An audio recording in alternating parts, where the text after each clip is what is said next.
श्रीमद् भागवत पुराण भगवान की जय। इससे पहले मैंने आपको सुनाया था कि बलराम और कृष्ण भगवान को अक्रूर जी मथुरा में ला रहे हैं। ये कथा आपको संक्षिप्त में सुना रहा हूं। तो सुखदेव जी कहते हैं कि भगवान श्री कृष्ण और बलराम जी ने अक्रूर जी का भली भांति सम्मान किया और वे आराम से पलंग पर बैठ गए। उन्होंने मार्ग में जो जो अभिलाषाएं की थी वे सब पूरी हो गई। परीक्षित, लक्ष्मी के आश्रय स्थान भगवान श्री कृष्ण के प्रसन्न होने पर ऐसी कौन सी वस्तु है जो प्राप्त नहीं हो सकती। फिर भी भगवान के परम प्रेमी भक्तजन किसी भी वस्तु की कामना नहीं करते। जो भी कामना करते हैं भक्त उनको भगवान जरूर देता है। यह 100% बात सही है कि जो मनुष्य भगवान के नजदीक होता है उसकी जो इच्छाएं होती हैं उस इच्छा को भगवान पूरा करते हैं। देवी के नंदन भगवान श्री कृष्ण ने सायंकाल का भोजन करने के बाद अक्रूर जी के पास जाकर अपने स्वजन संबंधियों के साथ कंस के व्यवहार और उसके अगले कार्यक्रम के संबंध में पूछा।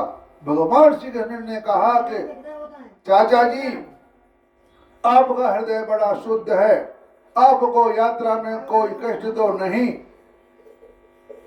स्वागत है आपका। मैं आपकी मंगल मैं कामना करता हूँ। मथुरा के हमारे आदमी सुहृदय कुटुंबी तथा अन्य संबंधी सब कुशल से और स्वस्थ है न। तो हमारा नाम मात्र का मामा कंस तो हमारे कुल के लिए एक भयंकर व्याधि है, बीमारी है। जब तक उसकी बढ़ती हो रही है तब तक हम अपने वंशावलों और उनके बाल बच्चों का कुशल मंगल क्यों पूछें। चाचा जी, हमारे लिए यह बड़े खेद की बात है कि मेरे ही कारण मेरे निरपराध और सदाचारी माता पिता को अनेकों प्रकार की यातना झेलनी पड़ रही हैं। तरह तरह के कष्ट उठाने पड़े हैं और तो क्या कहूँ, मेरे ही कारण उन्हें हथकड़ी बेड़ी से जकड़कर जेल में डाल दिया गया तथा मेरे ही कारण उनके बच्चे भी मार डाले गए। मैं बहुत दिनों से चाहता था कि आप लोगों में से किसी न किसी का दर्शन हो। यह बड़े सौभाग्य की बात है।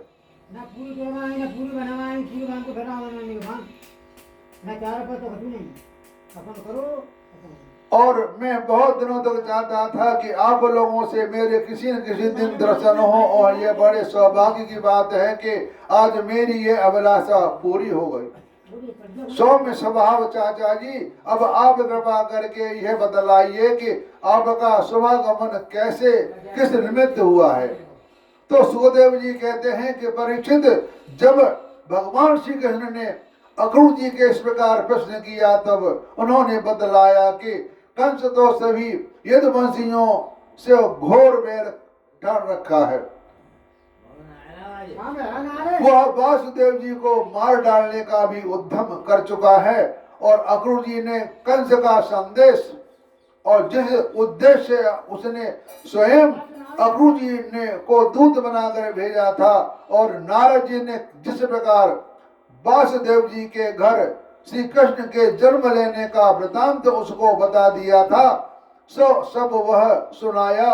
अक्रूर जी ने यह बात सुनकर विवक्षी शत्रुओं का दमन करने वाले भगवान श्री कृष्ण और बलराम जी हंसने लगे और इसके बाद उन्होंने अपना पिता नंद जी को किस कंस की आज्ञा सुना दी, क्योंकि नारद भगवान जी कंस को बतला गए थे कि तेरे मृत्यु की कारण तो भगवान जन्म ले चुके हैं, अब तू अपनी चिंता कर। इस चिंता को लेकर के कंस ने अक्रूर जी को भेजकर कृष्ण बलराम को मथुरा का निमंत्रण दिया। जब वे वहां आएंगे तो मैं उनको मरवा डालूंगा। इसके बाद उन्होंने अपने पिता और नंद जी को कंस की आज्ञा सुना दी। तब नंद बाबा ने सब गोपों को आज्ञा दी कि सारा गोरस एकत्र करो, भेंट की सामग्री ले लो और छगड़े जोड़ो।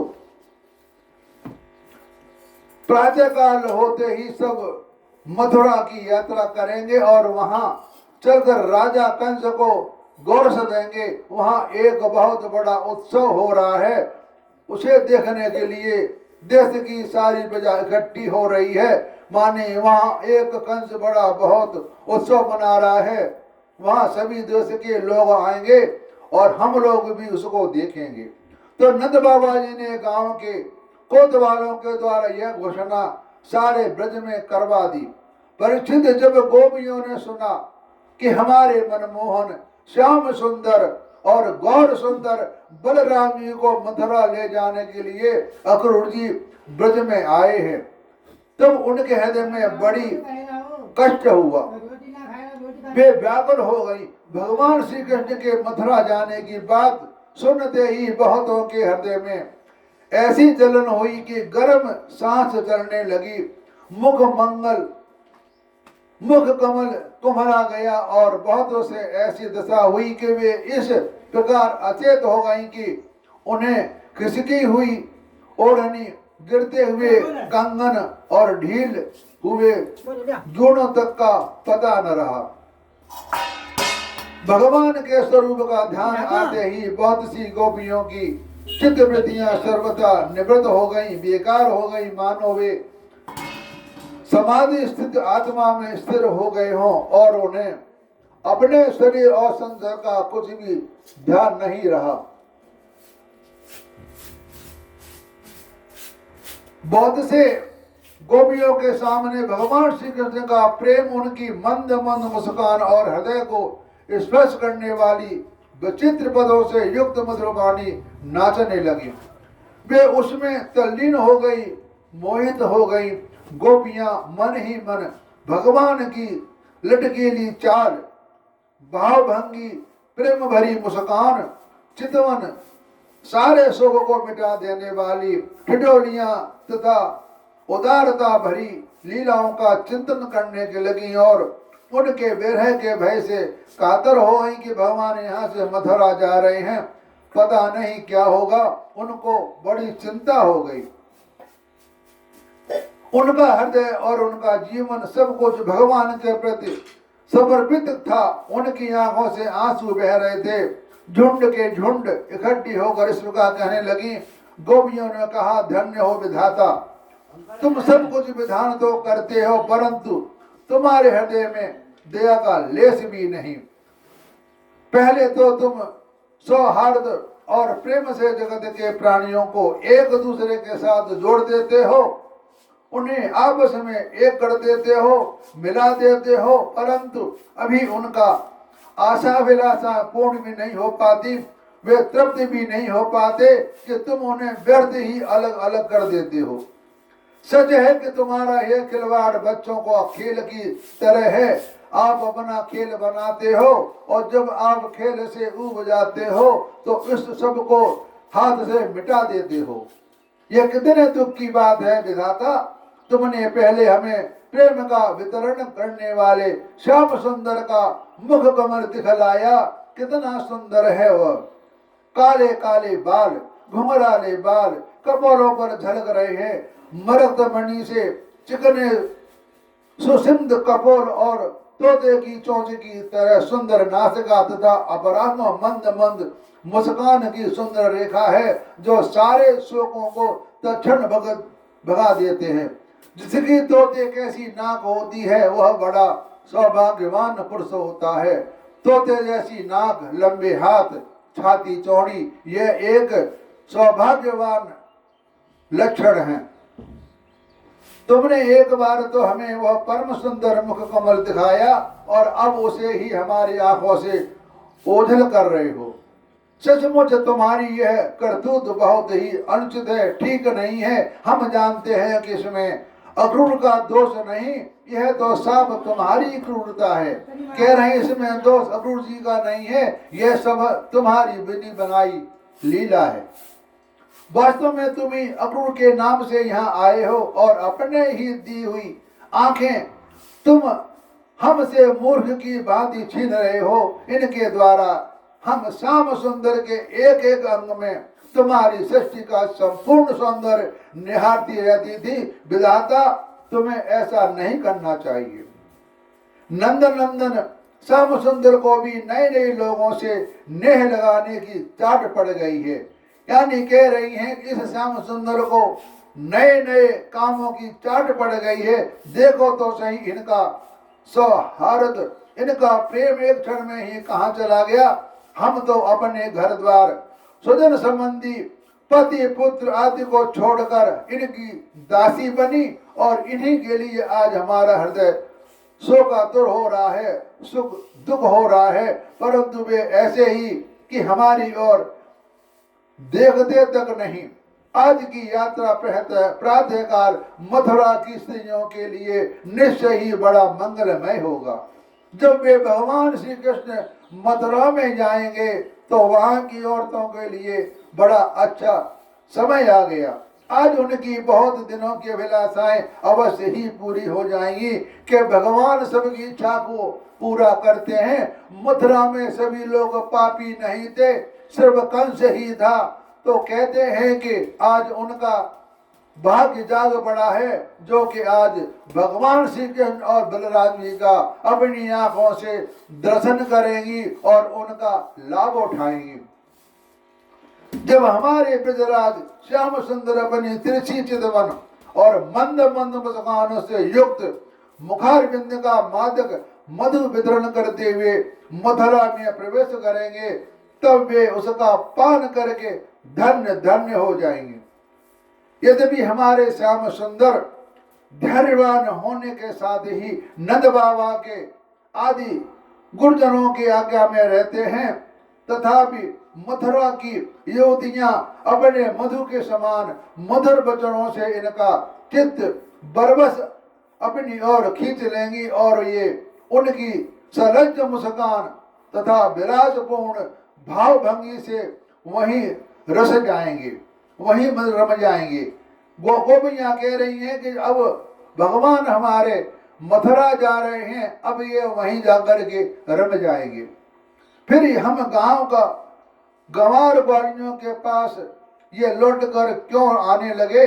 धन्य है आज हमारे श्याम सुंदर का दर्शन करके मथुरा के दशहरा भोज अंधक और ब्रजवंशी यादवों के नेत्र अवश्य ही परमानंद का साक्षात करेंगे।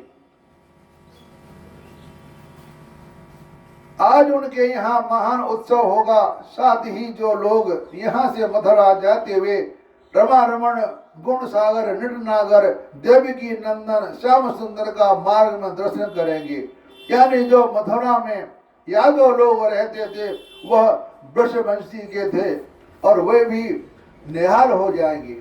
देखो सही ये अक्रूर कितना निष्ठुर, कितना हृदयहीन।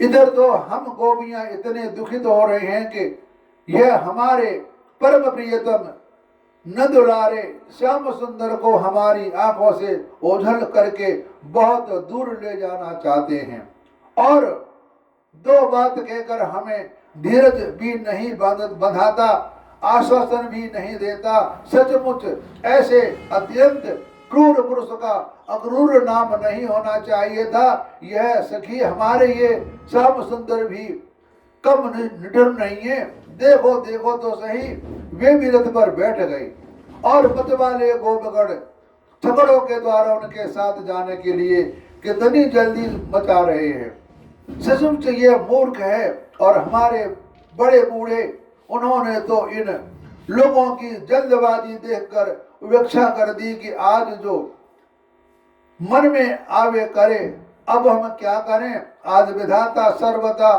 हमारे खिलाफ हो गया है। चलो हम क्यों सही चलकर अपने प्राण प्यारे श्याम सुंदर को रोकेंगे। कुल के बड़े बूढ़े और बंधुजन हमारा क्या कर लेंगे। अरे सखी, हम आधे क्षण के लिए प्रणव बल्लभ नंद नंदन का संग छोड़ने में असमर्थ ही थी।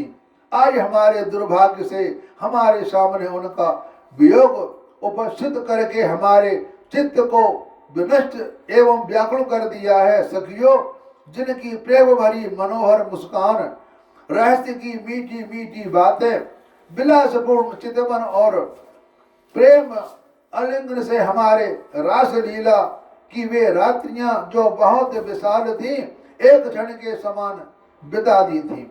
अब भला उनके बिना हम उन्हीं की दी हुई विरह व्यथा का पार कैसे पावेंगे। एक दिन नहीं, प्रतिदिन की बात है। सायंकाल में प्रतिदिन वे ग्वालवालों से घिरे हुए बलराम जी के साथ वन से गौवें चराकर लौटते हैं।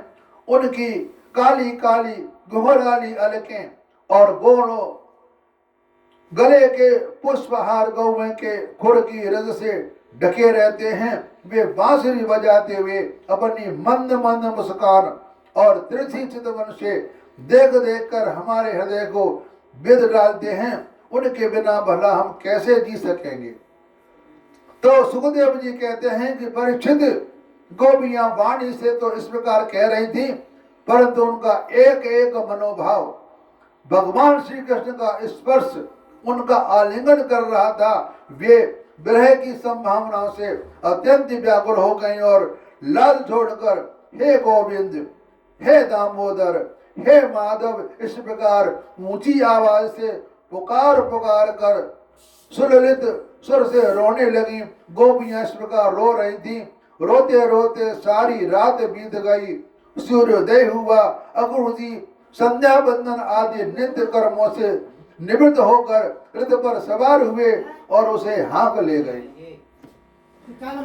तो नंद बाबा आदि गोपियां भी दूध, दही, मक्खन, घी आदि के भरे मटके और भेंट की बहुत सी सामग्रियां भी ले ली तथा वे छकड़ों पर चढ़कर उनके पीछे पीछे चले। इसी समय अनुराग के रंग में रंगी हुई गोपियां अपने प्राण प्यारे श्री कृष्ण के पास गईं और उनकी चितवन मुस्कान आदि निरकर कुछ कुछ सूखी हुई। अब वे अपने प्रियतम श्याम सुंदर से कुछ संदेश पाने की आकांक्षा से वही खड़ी हो गई। यदि वंश शिरोमणि भगवान श्री कृष्ण देखें कि मेरे मथुरा जाने से गोपियों के हृदय बड़ी जलन हो रही है, वे संताप्त हो रही हैं, बड़ी दुखी हो रही हैं, तब उन्होंने दूत को द्वारा मैं आऊंगा यह प्रेम संदेश देकर उन्हें भेज दिया। भगवान ने अपने दूतों से कहा कि गोपियों से जाकर कह दो कि मैं वापस लौटकर ब्रज में ही आ जाऊंगा, आप चिंता मत करो, थोड़े दिन की बात है। तो गोपियों को जब तक रथ की ध्वजा और पहियों से उड़ती हुई धूल दिखाती रही तब तक उनके शरीर चित्त लिखित से वहीं ज्यों के त्यों खड़े रहे, परंतु उन्होंने अपना चित्त तो मनमोहन प्राण वल्लभ श्री कृष्ण के साथ ही भेज दिया। अपने गोपियों ने अपने मन भगवान के साथ भेज दिया था। अभी उनके मन में आशा थी कि शायद श्री कृष्ण कुछ दूर जाकर लौट आए, परंतु जब नहीं लौटे तब वे निराश हो गई और अपने अपने घर चली गईं। तो परीक्षित वे रात दिन अपने प्यारे श्याम सुंदर की लीलाओं का गान करती रहती और इस प्रकार अपने शोक संताप को हल्का करती। तो परीक्षित इधर भगवान श्री कृष्ण भी बलराम जी और अक्रूर जी के साथ वायु के समान वेग वाले रथ पर सवार होकर पापनाशिनी यमुना जी के किनारे जा पहुंची। वहां उन लोगों ने हाथ मुंह धोकर यमुना जी का मरकत मणि के समान नीला और अमृत के समान मीठा जल पिया। इसके बाद बलराम जी के साथ भगवान वृक्षों के ध्रुव में खड़े रथ पर सवार हो गए। अक्रूर जी ने दोनों भाइयों को रथ पर बिठाकर उनसे आज्ञा ली और यमुना जी के कुंड पर आकर वे विधि पूर्वक स्नान करने लगे। उस कुंड में स्नान करने के बाद वे जल में डुबकी लगाकर गायत्री का जाप करने लगे। जब रास्ते में अक्रूर जी जा रहे थे तो अक्रूर जी उतर करके जमुना जी में स्नान किया। उसमें नदी के अंदर अनंत तीर्थ ब्रह्म हृदय था, मतलब यमुना जी के अंदर पूरा ब्रह्म लोक विराजमान था। उसी समय जल के भीतर अकुल जी ने देखा कि श्री कृष्ण और बलराम दोनों भाई एक साथ ही बैठे हुए हैं। अब उनमें मन में यह शंका हुई कि वासुदेव जी के पुत्रों को मैं रथ पर बैठा आया हूँ और यहाँ जल में कैसे आ गए। जब उन्होंने डुबकी लगाई अकुल जी ने जमुना जी में, तो वहाँ उसके अंदर बलराम श्रीगण दोनों दिखाई दिए। वे कह रहे हैं कि मैं इनको रथ पर बैठाकर छोड़ के आया था, ये यहाँ पानी के अंदर कैसे आ गए। जब यहाँ तो शायद रथ पर नहीं होंगे, ऐसा सोचकर उन्होंने सिर बाहर निकाल कर देखा तो वे उस रथ पर ही पैर की तरह बैठे हुए थे। जब उनके मन में शंका हुई कि बलराम सिंह के रथ पर नहीं होंगे, तो उन्होंने थोड़ा सर बाहर निकाल करके देखा, वे दोनों रथ पर जो के तो बैठे हुए थे। उन्होंने यह सोच कर के मैंने उन्हें जो जल में देखा था वह भ्रम ही था या फिर डुबकी लगाई, परंतु उन्होंने वहां भी देखा कि साक्षात अनंत देव श्री शेष जी विराजमान हैं और सिद्ध चारण गंधर्व एवं असुर अपने अपने सिर झुकाकर उनकी स्तुति कर रहे हैं। शेष जी के 1000 सिर हैं और प्रत्येक फण पर मुकुट सुशोभित है। कमल नाल के समान उज्ज्वल शरीर पर नीलांबर धारण किए हुए हैं और उनकी ऐसी शोभा हो रही है मानो सहस्त्र शिखरों से युक्त श्वेतगिरी कैलाश शोभायमान हो। अकुल जी ने देखा कि शेष जी की गोद में श्याम गुलमेघ के समान घनश्याम विराजमान हो रहे हैं।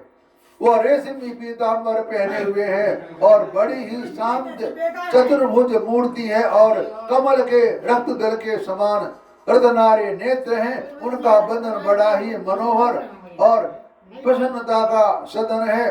उनका मधुर हास्य और चार चितवन चित्त को चुराए लेती हैं।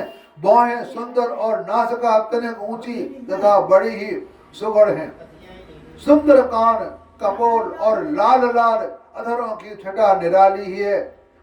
बाहें घुटनों तक लंबी और हस्त पुष्ट हैं। कंधे ऊंचे और वक्ष स्थल लक्ष्मी जी का आश्रय स्थान है।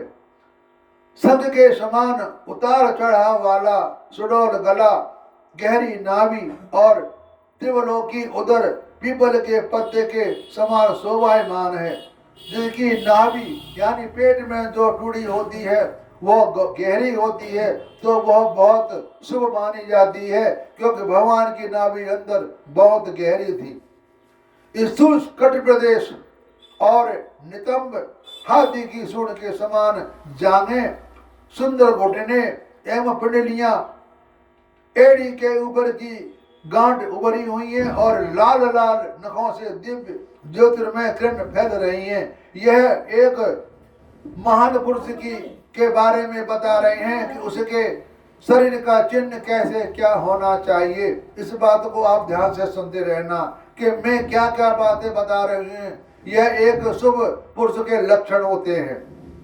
चरण कमल की अंगुलियां और अंगूठे नई और कोमल पंखुड़ियों के समान सुशोभित हैं। किसी पैर का पंजा फैला नहीं होना चाहिए। उनकी आपस में उंगलियां सिटी हुई होना चाहिए। अंगूठा मोटा होना चाहिए। इसी तरह हाथ की उंगलियां क्रम से बनी हुई हो और वह उनमें कहीं बीच में सांस नहीं हो, वह बहुत शुभ मानी जाती हैं। अत्यंत बहुमूल्य मणियों से जुड़ा हुआ मुकुट, कड़े, बाजूबंद, करदनी, हार, नुपुर और कुंडलियों में यज्ञोपवीत से यज्ञोपवीत कहते हैं जनेऊ को, वह दिव्य मूर्ति अलंकृत हो रही है। एक हाथ में पद्म शोभा पा रहा है और शेष 3 हाथों में शंख, चक्र और गदा। वत्स स्थल पर श्रीवत्स का चिन्ह है। गले में कौस्तुभ मणि और वरमाला लटक रही है। नंद सुनंद आदि पार्षद अपने स्वामी सनकादिक परम पर्षि पर ब्रह्म ब्रह्मा महादेव आदि देवता सर्वेश्वर मरीचि आदि 9 ब्राह्मण प्रजापति और प्रहलाद नारद आदि भगवान के परम भक्त तथा 8 वसु अपने परम प्रियतम भगवान समझकर भिन्न भिन्न भावों के अनुसार निर्दोष वेदवाणी से भगवान की स्तुति कर रहे हैं। जो हमारे भीष्म पितामह थे वे 8वें वसु थे। ये टोटली 8 वसु थे। इनके 7 वसुओं का कुछ कर्म कम था, कम खराब था, इसलिए जब गंगा जी के जब ये वसु पैदा हुए उनको पैदा होते ही गंगा जी में छोड़ आती थी। और भीष्म पितामह के थोड़ा पाप ज्यादा था दृष्टि देखने का, वो आपको आगे बताऊंगा। तो श्री भीष्म पितामह को यहाँ ज्यादा समय बिताना पड़ा और 7 वसु अपने कर्मानुसार अपने लोक में जा पहुंचे। तो भगवान की है झांकी निरख कर अक्रूर जी का हृदय परमानंद से लबलबा भर गया और उन्हें परम भक्ति प्राप्त हो गई और सारा शरीर हर्षावेश के पुलकित हो गया। प्रेम भाव का उद्रेक होने से उनके नेत्र आंसू से भर गए। अब अक्रूर जी ने अपना साहस बटोर कर भगवान के चरणों में सिर रखकर प्रणाम किया और उसके बाद हाथ जोड़कर बड़ी सावधानी से धीरे धीरे गदगद स्वर से भगवान की स्तुति करने लगे। मैं आपको एक बात बताता हूँ, जब आप भगवान की बड़ी मन से पूजा करते हैं तो आपके आंखों में आंसू जरूर छलक आएंगे। ये आंसू एक भक्ति का भाव दिखलाती है कि तुम्हारी भगवान से लगन लग गई है। इस प्रकार अक्रूर जी ने जल में नहाए तो उन्होंने सारे लोक देखे, सारे भगवान ब्रह्मा विष्णु में सब कुछ देखा और वे जल से निकल करके आए तो उनके आंखें जल से भरी हुई थी। फिर वो बाहर निकले और भगवान को प्रणाम किया और वो बाहर निकल आए। इसके बाद की कथा में आपको अगले वीडियो में सुनाऊंगा। ये मैंने कथा यहाँ सुना दी। अब मैं अपनी वाणी को विराम देता हूँ। हरिओम तत्सत।